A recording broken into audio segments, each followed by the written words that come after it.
Bagaimana jika sebuah big match, sebuah tim besar yang diharapkan menang tapi kalah, yang ada adalah dicaci, dibully netizen, bahkan meme ada di mana-mana. Tapi kalau gue boleh memberikan judul, bagaimana Diamond dari Ole dihancurkan oleh Mikel Arteta. Halo, kembali di T10 TV. Seperti permintaan banyak subscriber di kolom komen bahwa Bung Tio tolong bikin khusus ulasan mengenai Manchester United menghadapi Arsenal.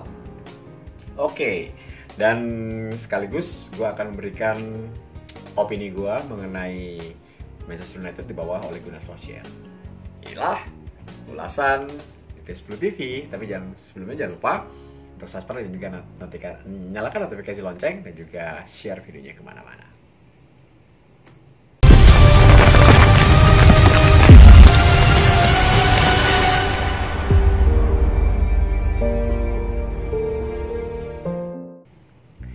Oke, sebuah kekalahan tentu tidak enak untuk The Red Devils dan juga untuk Setan Merah. Tapi itulah sepak bola. Mereka menyerang tapi tidak bisa menciptakan gol, dan lawan mampu menciptakan gol dari sebuah titik penalti, dan 3 poin dibawa pulang oleh The Gunners di Old Trafford. Di mana musim ini Old Trafford tidak angkat lagi, guys. 4 kali main, 1 kali seri, 3 kali kalah. Oh my god. Ada apa yang terjadi dengan Old Trafford? Dan ini komparasi yang bisa gue berikan bahwa ketika zaman David Moyes 2013-2014 6 kali main, 2 kali menang, 1 kali seri, dan 3 kali kalah. Dan akhirnya di musim yang berat itu David Moyes mampu membawa United hanya di posisi ke-7 finishnya di akhir musim. Nah, Ole Gunnar Solskjaer apakah mampu membawa finish di posisi ke-7 atau lebih baik? Karena ini sama, di 6 pertandingan Ole hanya mampu membawa United menang 2 kali, 1 kali seri, dan juga 4 kali kalah. Ironisnya seperti yang gue bilang bahwa 3 kali kalah itu ada di kandang sendiri. Jadi 2 kali menang, 1 kali seri, 3 kali kalah. Dan 3 kali kalah itulah di Old Trafford. Sebuah hal yang jarang sekali terjadi.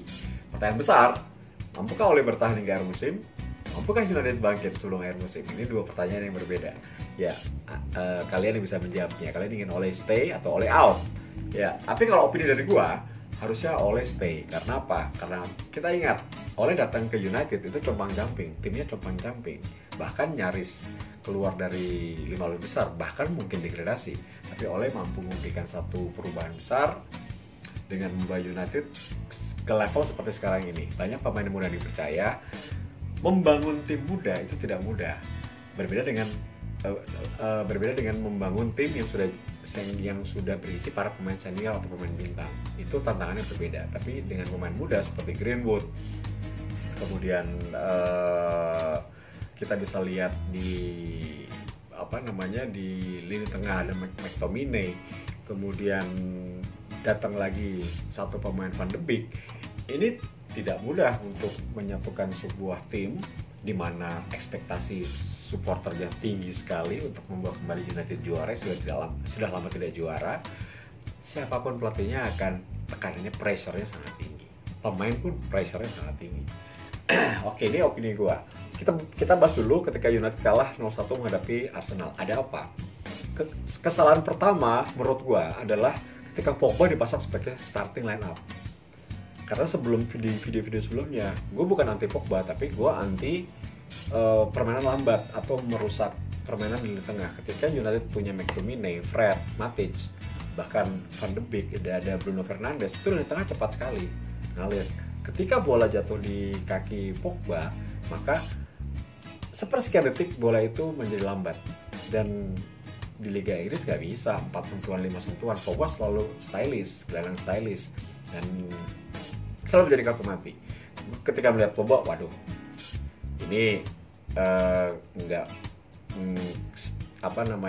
kenapa bukan si Matic atau bukan yang lain yang dipasang gitu. Tapi ternyata dengan mencoba untuk formasi 4-3-1-2 ternyata tidak berjalan, dan ini sudah dikonter dengan baik oleh Arteta ya. Coba kita lihat susunan pemain dari Manchester United menghadapi Arsenal. Nah, kita nggak usah bahas Maguire lagi lah ya. Maguire sudah udah kita setuju, kita sepakat bahwa dia back mahal tapi tidak sesuai dengan kemampuannya, kita sepakat. Tapi mungkin kan tidak mungkin langsung mengganti Maguire dengan pemain lain karena bursa transfer baru dibuka di bulan Januari nanti.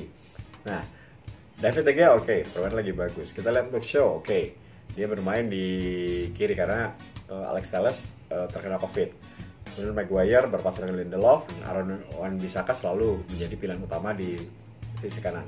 Nah, di tengah Fred dipasang dengan McTominay, ini pasangan yang sudah nyaman buat gua. Tapi yang menarik adalah ketika tidak ada Martial, jadi memang sulit sekali untuk Ole mencoba untuk memasang 4-2-3-1, akhirnya kembali ke 4-3-1-2, di mana Pogba, Fred, dan McTominay di posisi holding, sedangkan Bruno Fernandes berada di belakang dua striker Rashford dan juga Greenwood.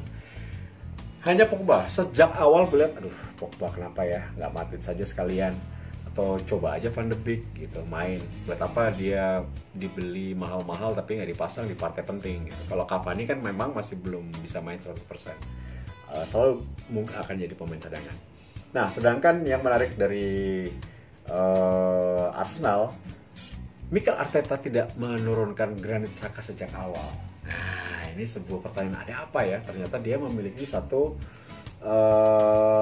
dia sudah mempersiapkan dengan baik bagaimana Partey dan juga El Neni untuk bisa menghancurkan Fred, McTominay dan juga Pogba, dan itu berhasil. Ya, Willian, Lacazette dan Aubameyang dipasang sebagai 3 pemain depan. Kemudian 3 pemain belakang ada Rob Holding, Gabriel dan juga Tierney. Sedangkan Bukayo Saka di kiri, kanan adalah Bellerin. Penjaga gawang Leno sudah pasti terbaik.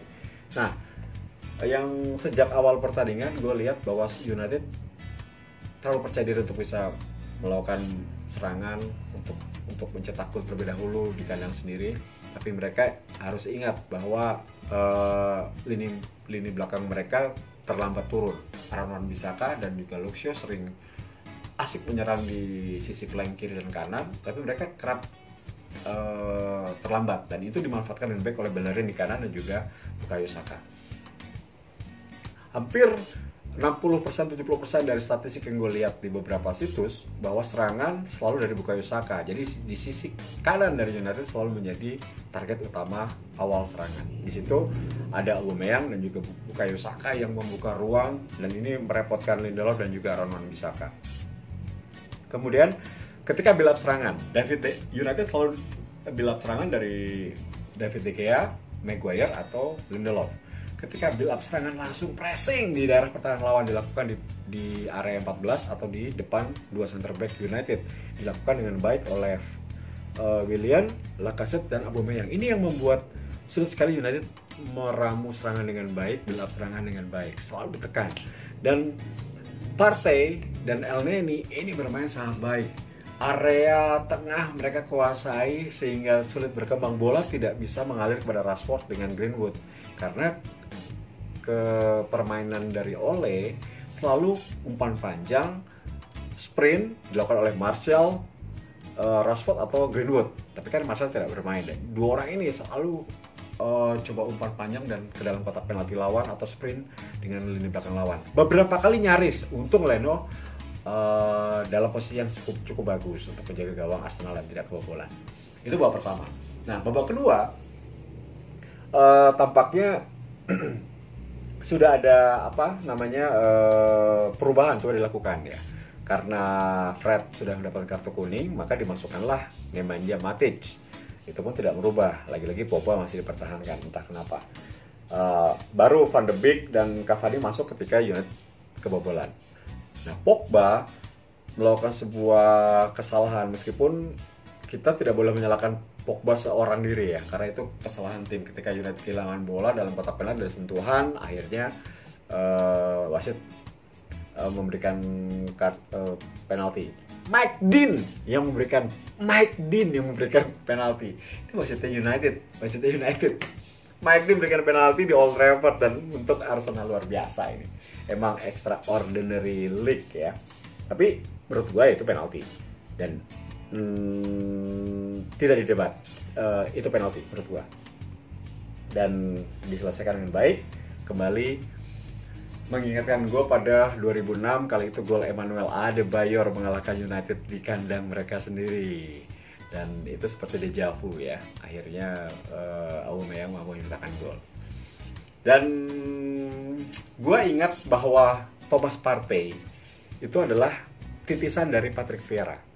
Ingat gak Patrick Vieira? Holding midfielder yang dimiliki oleh Arsenal, membawa Arsenal unbeaten season, Arsenal juara, dan itu dimiliki oleh Thomas Partey. Jadi bagus banget apa yang dilakukan oleh manajemen dari Arsenal untuk membeli pemain asal Atletico Madrid ini. Dan Partey ini salah satu pemain yang kuat ya, pemain asal Ghana ini. Dia di Atletico Madrid selalu menjadi pilihan utama untuk pelatih Diego Simeone, tapi harus kecolongan Simeone dan diambil oleh Mikel Arteta. Dan ini yang memang dicari oleh Arsenal, seorang gelandang kuat, dia punya passing bagus, dribbling bagus, bisa build up serangan. Pokoknya Patrick Vieira persis, besar lagi, tinggi, gede. Nah ini cocok banget. Jadi Arsenal kalau memang konsisten, bagus banget ini Arsenal di musim ini. Oke, kemudian penampilan Willian pun harus diganti ya. Setelah mereka unggul, praktis Ketiyah masuk, Niles masuk, dan juga Mustafi masuk memperkuat lini belakang. Overall, ini kemenangan strategi Mikel Arteta. Diserang, ditekan, tapi mampu meraih 3 poin. Itulah sepak bola. Jadi selamat untuk The Gunners, dan United harus kalah 3 kali di musim ini, dan mereka baru main 6 kali ya. Mereka terpuruk di posisi ke-15. Nah, pertanyaan berikutnya adalah, ada apa dengan United? Menurut Bung Tio, apakah ada yang salah? Gue konsisten sejak awal. Kalau United mau tampil bagus, cadangkanlah Pogba atau dijual mumpung harganya masih mahal. Karena apa, di posisi itu sudah ada pemain-pemain yang, kalau Pogba bermain sebagai defensive midfielder, di situ sudah ada Matic, sudah ada Fred, sudah ada McTominay. Oke, nama pertama Matic mungkin sudah berumur, tapi pengalamannya cukup bagus. Fred semakin hari semakin bagus. McTominay semakin matang. Ini bisa menjadi salah satu jebolan asli United yang akan berkibar di tim nasional dan juga di Liga Inggris. Nah, di lini depan atau di posisi gelandang serang sebetulnya sudah ada Van de Beek, sudah ada Bruno Fernandes. Jadi sudah cukup sebetulnya gitu. Ada Mata juga sebagai pelapis. Sebenarnya sudah cukup untuk Manchester United untuk tampil di persaingan gelar juara atau Liga Champions Eropa. Nah, gue bukan anti Pogba, tapi gue melihat bahwa banyak lah yang harus diperbaiki dari skema permainan oleh Gunnar Solskjaer jika dengan Pogba atau tanpa Pogba. Terus kemudian lini belakang memang parah banget. Lini belakang Maguire besar, gede, tinggi, tapi dia tidak punya kecepatan. Dia reading the game-nya kurang bagus. Jadi kadang-kadang dia kecolongan bola udara aja, kecolongan dengan pemain lawan. Lindelof bagus. Kalau suruh memilih Maguire atau Lindelof, gue pilih Lindelof. Lindelof lebih bagus daripada Maguire. Nah, Luke Shaw dan juga Aaron Wan-Bissaka harus lebih bisa menutup kekurangan di belakang dengan bertahan dengan baik ya. Karena dua pemain ini sangat bagus dalam menyerang, tapi kadang-kadang lemah dalam bertahan. Ini yang menjadi bombardir, apalagi Aaron Wan-Bissaka. Luke Shaw masih lebih bagus dalam bertahan. Aaron Wan-Bissaka bertahannya kurang bagus. Nah, untuk di lini depan memang dengan tidak adanya Martial ini masalah besar. Edinson Cavani memang datang untuk memberikan satu masukan tambahan amunisi, tapi hanya menurut gue sebagai seorang yang berpengalaman ya, dibutuhkan mental atau apa di ruang ganti itu lebih penting Edinson Cavani, karena kalau dibandingkan dengan Rashford, dibandingkan dengan Greenwood, dibandingkan dengan Martial, stamina dan juga kecepatan sudah kalah jauh. Tapi Edinson Cavani seperti Zlatan Ibrahimovic lah, didatangkan untuk memberikan satu kekuatan atau mental bagi para pemain muda United. Sebenarnya itu. Jadi kalau Ole out atau Ole stay, Bung Tio? Kalau gua Ole stay ya, karena dalam suasana seperti ini dibutuhkan bukan hanya pelatih bagus ya, tapi pelatih yang bisa tahu situasi tim, apalagi Ole sebagai mantan pemain di situ, dan juga hubungan baik dengan seluruh pemain dan juga manajemen.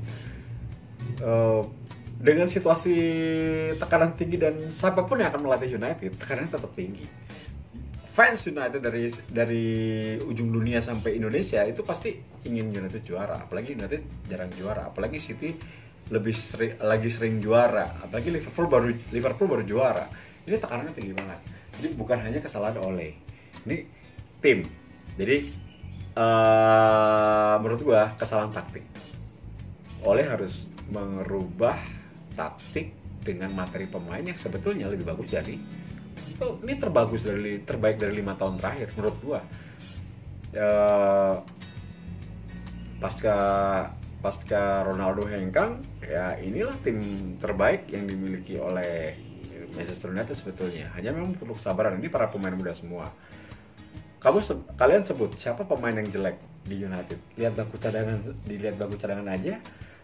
Penjaga gawang ada Dean Henderson, ada Mata, Tuan CB di lini belakang, Van de Beek, Matic, Alex Telles, kemudian Eric Bailly. Ya, ini tim yang cukup bagus. Jadi fans harus sabar kalau ingin juara berat tahun ini. Tapi kalau mau masih 4 besar oke. Karena startnya slow start ya. Tapi kita lihat ini extraordinary league, apapun bisa terjadi. Dan seperti yang gue bahas dari awal musim, juaranya ini bukan tim yang dijagokan karena situasinya memang berbeda.